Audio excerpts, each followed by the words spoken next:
Un arbitre au bord du gouffre. La FIFA exprime son incompréhension face aux déclarations tendues avant la finale de la Copa del Rey.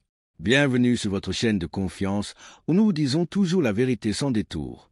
La tension institutionnelle entourant la finale de la Copa del Rey entre le Real Madrid et le FC Barcelone a éclaté en un scandale sans précédent qui a mis en danger l'image de l'arbitrage espagnol et a poussé la FIFA elle-même à appeler le Real Madrid pour exprimer son étonnement face à ce qui se passait.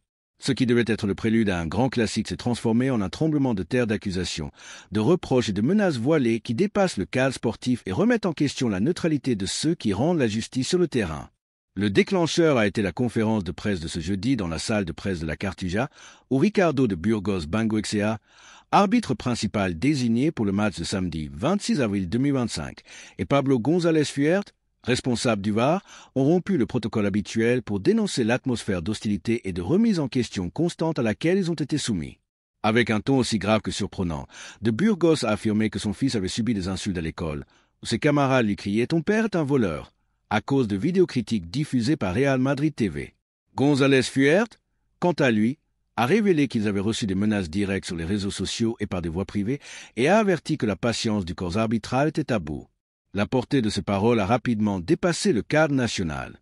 Selon le programme El Chiringuito, quelqu'un de très important de la FIFA a contacté des dirigeants du Real Madrid pour exprimer son incompréhension face au manque de discrétion des arbitres et au risque que cette tension déforme l'image de la compétition. L'appel, qui est arrivé directement au bureau du club blanc, a transmis un message clair.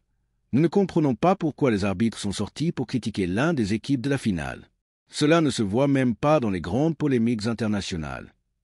Au Real Madrid, la nouvelle de l'intervention de la FIFA a déclenché toutes les alarmes. Bien que le club ait publié un communiqué officiel niant avoir envisagé de ne pas disputer le match, des sources internes assurent que pendant plusieurs heures, la possibilité de retourner à Madrid en signe de protestation a été envisagée. L'indignation n'était pas seulement due aux larmes de Burgos, mais aussi au ton provocateur de González Fuert en remettant directement en question le club le plus titré d'Espagne. Finalement, la responsabilité envers les fans et la compétition a prévalu, mais la colère reste latente à Valdebebas. Le conflit s'est encore intensifié lorsque José Manuel Rodríguez Uribe, président du Conseil supérieur des sports, CSD, est intervenu pour tenter de réduire la tension. Selon des journalistes présents, son appel à José Ángel Sánchez, directeur général du Real Madrid, et à Rafael Del Amo, président du comité technique des arbitres, CTA, n'a pas eu l'effet escompté. Les positions restaient irréconciliables et les deux parties s'accusaient mutuellement de manque de respect et d'agir avec des intérêts cachés. Le Real Madrid exigeait des excuses publiques des arbitres, tandis que le CTA insistait sur le fait que la critique faisait partie de leur droit de défendre leur dignité. Le contexte de cette crise est bien plus profond qu'une simple série de reproches. Au cours des dernières années, la relation entre le Real Madrid et les institutions qui régissent le football en Espagne a été marquée par une tension constante, disputes sur la Superliga européenne, affrontements dans la négociation des droits télévisuels et accusations mutuelles de manque de transparence dans la gestion économique de la Liga. La finale de la Copa del Rey est devenue le catalyseur qui a déclenché toutes ces rancunes accumulées. Sur le plan pratique, le dispositif de sécurité pour la finale a été exceptionnellement renforcé. La police a déployé 2500 agents, installé 20 caméras supplémentaires, établi des anneaux de contrôle pour séparer les supporters. L'objectif est de garantir que le spectacle se concentre sur le football et non sur d'éventuels incidents découlant de la crise institutionnelle. Cependant, l'incertitude persiste. Toute décision controversée de Burgos Bengoechea ou de González Fuert sera scrutée à la loupe par les clubs, les médias et les supporters. Ce climat de vigilance maximale met en évidence l'urgence de réformer le système d'arbitrage en Espagne. Au sein du CTA, un nouveau modèle d'évaluation des arbitres pour la prochaine saison est déjà en discussion, qui inclurait des critères de promotion et de relégation basés sur des maîtrises objectives, nombre d'erreurs corrigées par le VAR, précision dans l'application de la règle de l'avantage, gestion disciplinaire et avec une transparence totale pour le public. L'idée est de redonner de la crédibilité à un collectif dont la réputation a été érodée par la perception d'opacité et de manque de responsabilité. De plus, la FIFA, selon des sources consultées par des médias spécialisés, suit de très près ces mouvements. Elle pourrait exiger formellement des garanties de neutralité pour les futures désignations internationales d'arbitres espagnols, ainsi que la mise en place de programmes de formation continue et de supervision indépendante. Si cela se concrétise, Cela représenterait un changement radical dans le contrôle de l'arbitrage national, avec la possible incorporation d'observateurs externes lors de matchs à haut risque.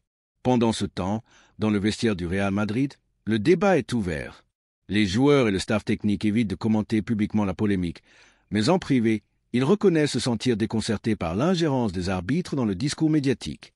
Lors des 5 derniers classiques de la Copa del Rey, les statistiques montrent une moyenne de 4,2 fautes signalées et 3,8 cartons jaunes par match, sans compter les interventions du VAR qui ont annulé 2 buts et confirmé 3 pénaltys. Ce niveau d'intervention technologique, ajouté à l'usure institutionnelle, alimente le sentiment que personne ne sortira indemne de cette finale. Carlo Ancelotti et Hansi Flick ajustent leur composition avec la certitude que chaque action pourra devenir un sujet de débat. Ancelotti fait confiance à son expérience pour gérer la pression externe, tandis que Flick prépare ses joueurs à ignorer le bruit et à se concentrer sur le ballon. Les deux entraîneurs savent que dans un classique, la victoire ne s'obtient pas seulement par la technique et la tactique, mais aussi par la gestion émotionnelle d'un environnement tumultueux. Les supporters, quant à eux, vivent un tourbillon d'émotions.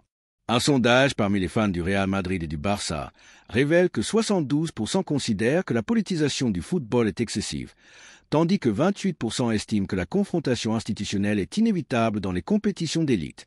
Sur les réseaux sociaux, les hashtags FIFA Respect et #Défendons l'arbitrage alternent dans les tendances, montrant la division entre ceux qui demandent la protection des arbitres et ceux qui exigent une transparence totale.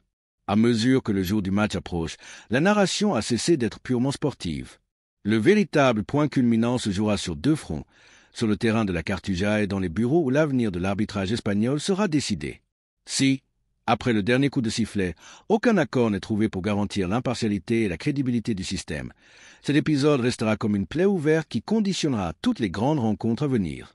Lorsque samedi soir, l'arbitre Ricardo de Burgos Bengoechea lèvera le ballon pour le coup d'envoi, il ne donnera pas seulement le coup d'envoi d'une finale historique, mais il activera également le jugement collectif sur la santé de nos institutions footballistiques. Permettrons-nous que la polémique s'éteigne avec le coup de sifflet final, ou exigerons-nous des changements structurels pour qu'aucun arbitre n'ait plus jamais à pleurer devant les micros? La réponse des clubs, des fédérations et des supporters dans les prochaines semaines marquera un avant et un après.